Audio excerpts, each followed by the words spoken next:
Prezados alunos e alunas, a partir deste momento eu peço a sua atenção para que você possa acompanhar a videoaula do seu componente curricular Sociologia. Videoaula esta destinada principalmente àqueles alunos que estão matriculados na terceira série do ensino médio.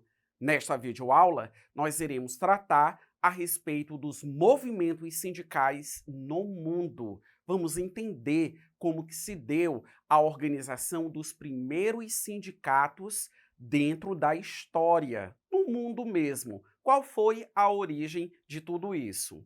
Mas antes de começar, com todas essas informações, com toda essa contextualização, eu recomendo que você produza, com base no seu aprendizado desta videoaula, o seu material de estudo. Organize a sua compreensão através de anotações no seu caderno. Da mesma forma, organize também as suas dúvidas, porque são justamente as suas interrogações, as suas indagações que vão te motivar a pesquisar e a obter ainda mais conhecimento, ainda mais informação. E com isso, o processo de ensino e aprendizado para você, ele torna-se cada vez mais eficiente. Movimentos sindicais no mundo é o tema da nossa videoaula que começa agora. Visualizem esta imagem. Nós temos aí alguns trabalhadores e vocês podem observar que esses trabalhadores eles estão segurando, digamos assim, alguns cartazes. Vamos avançar e visualizar uma outra imagem? Temos aí uma imagem, né, que inclusive faz alusão a um filme que é muito clássico, Tempos Modernos. Aparece Charlie Chaplin, uma grande engrenagem, mas ao mesmo tempo, vocês conseguem visualizar, aparece um homem muito bem vestido, né, representando um patrão. Temos aí um trem que também aparece, temos uma criança e temos dois outros homens que acabam representando justamente a classe trabalhadora. Qual a origem dos movimentos sindicais? Quando nós falamos essa expressão movimento sindical, nós estamos tratando de sindicalismo, ou em outras palavras, de sindicatos. São termos distintos, mas que querem designar a mesma coisa. Nós sabemos que os sindicatos, eles são um tipo de movimento social. E nós sabemos que os movimentos sociais, eles são diversos. Movimentos que lutam pelo meio ambiente, movimentos que atuam na defesa de direitos de crianças e adolescentes, movimentos que se voltam às questões de gênero, movimentos sociais que acabam representando os interesses da população negra e há os movimentos sindicais que têm como finalidade representar os interesses dos trabalhadores frente ao patronato, ou seja, frente ao empregador. É necessário um elo, aliás, um intermediário entre aquele que emprega e entre aquele que é empregado, para estabelecer as propostas, as negociações e até mesmo promover as ações que são necessárias, como, por exemplo, greves, à medida em que as reivindicações elas acabam não sendo atendidas. Os movimentos sindicais, eles tiveram seu surgimento lá atrás, à época da Revolução Industrial. Percebam que a gênese do capitalismo, o momento inicial do capitalismo, fez emergir uma série de situações que perduram, inclusive, em nossos dias atuais. Daí nós temos a noção que os movimentos sindicais não correspondem a organizações da nossa atualidade. Estão presentes até os nossos dias atuais, representando, como eu acabei de destacar a todos vocês, os interesses da classe trabalhadora. Mas quando eu afirmo que eles surgiram à época da Revolução Industrial e perduram até os nossos dias atuais, nós temos uma percepção de tempo que é considerável no que diz respeito à existência dos sindicatos. Obviamente, a Revolução Industrial, ela inovou, ou por que não dizer, ela revolucionou as condições de trabalho até então existentes. Anteriormente, à época do feudalismo, estavam estabelecidas as relações servis entre senhor feudal e entre o servo. É claro que naquela conjuntura passada, que se refere ao modo de produção anterior, as organizações sindicais elas não existiam. Mas com a Revolução Industrial, entrou-se um novo ritmo de produtividade.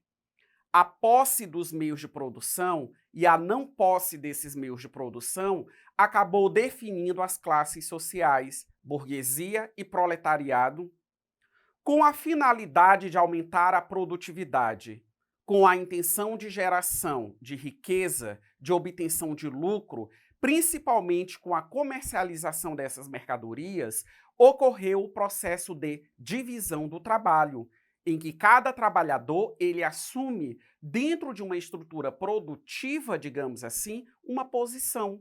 Ou seja, diariamente ele realiza a mesma tarefa, sempre a mesma tarefa, e eu tenho vários trabalhadores realizando tarefas absolutamente diferenciadas, e com isso eu acabo tendo o aumento da produtividade. Mas as condições de trabalho àquela época precisavam ser observadas. Se os trabalhadores daquele tempo, eles observaram determinadas necessidades e que fez com que eles se organizassem, o mesmo também ocorre na atualidade, com os distintos sindicatos que representam categorias de trabalhadores diferenciadas e que cada categoria de trabalhador possui, emana as suas necessidades peculiares. Por isso que hoje nós temos sindicato dos caminhoneiros, sindicato de taxistas, bancários, professores, dentre outras profissões que eu poderia aqui estar pontuando a todos vocês, sempre com a mesma finalidade, de defesa do interesse daquela categoria de trabalhadores.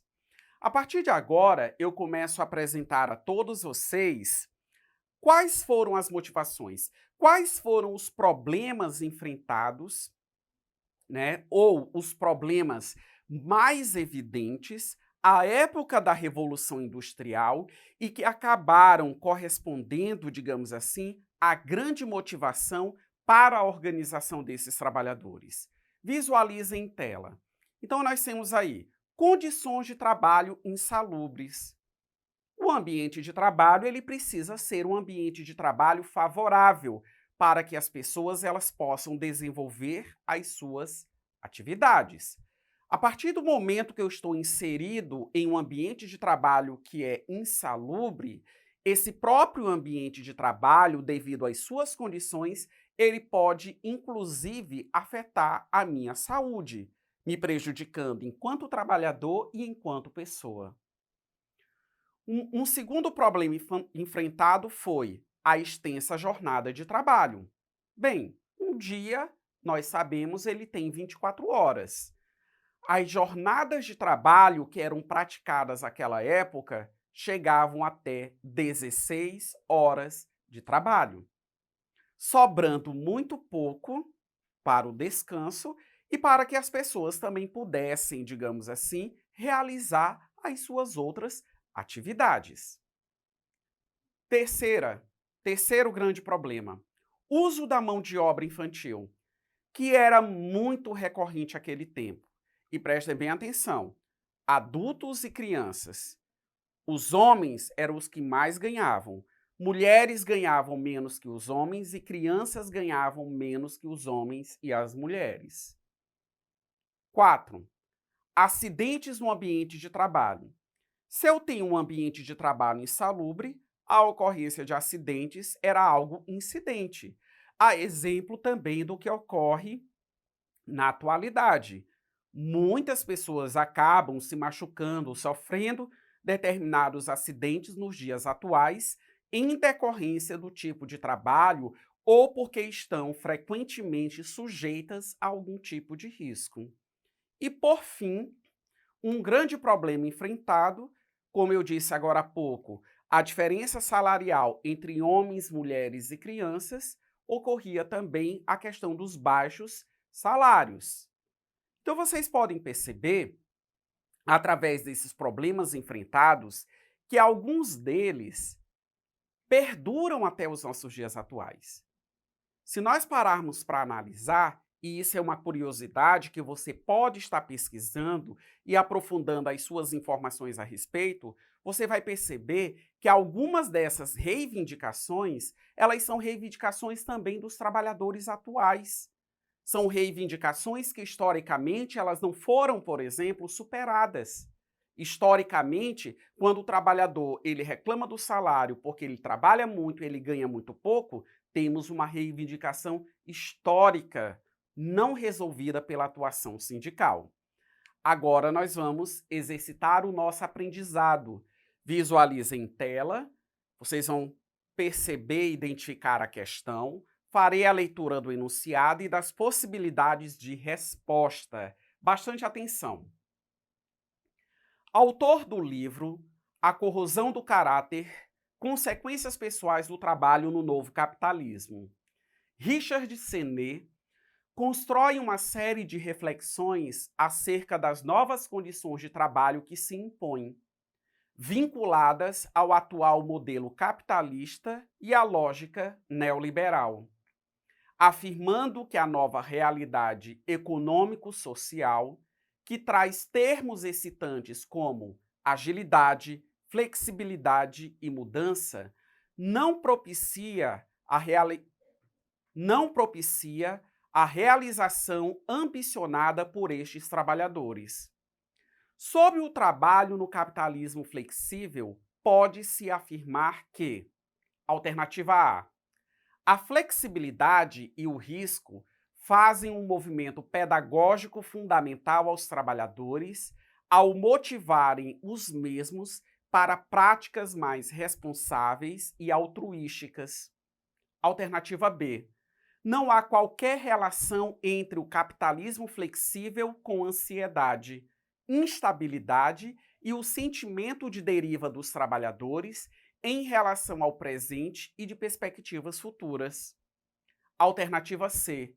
O esquema de curto prazo qualifica a confiança, o sentimento de pertencimento e identidade do trabalhador, produzindo trabalhadores cada vez mais realizados.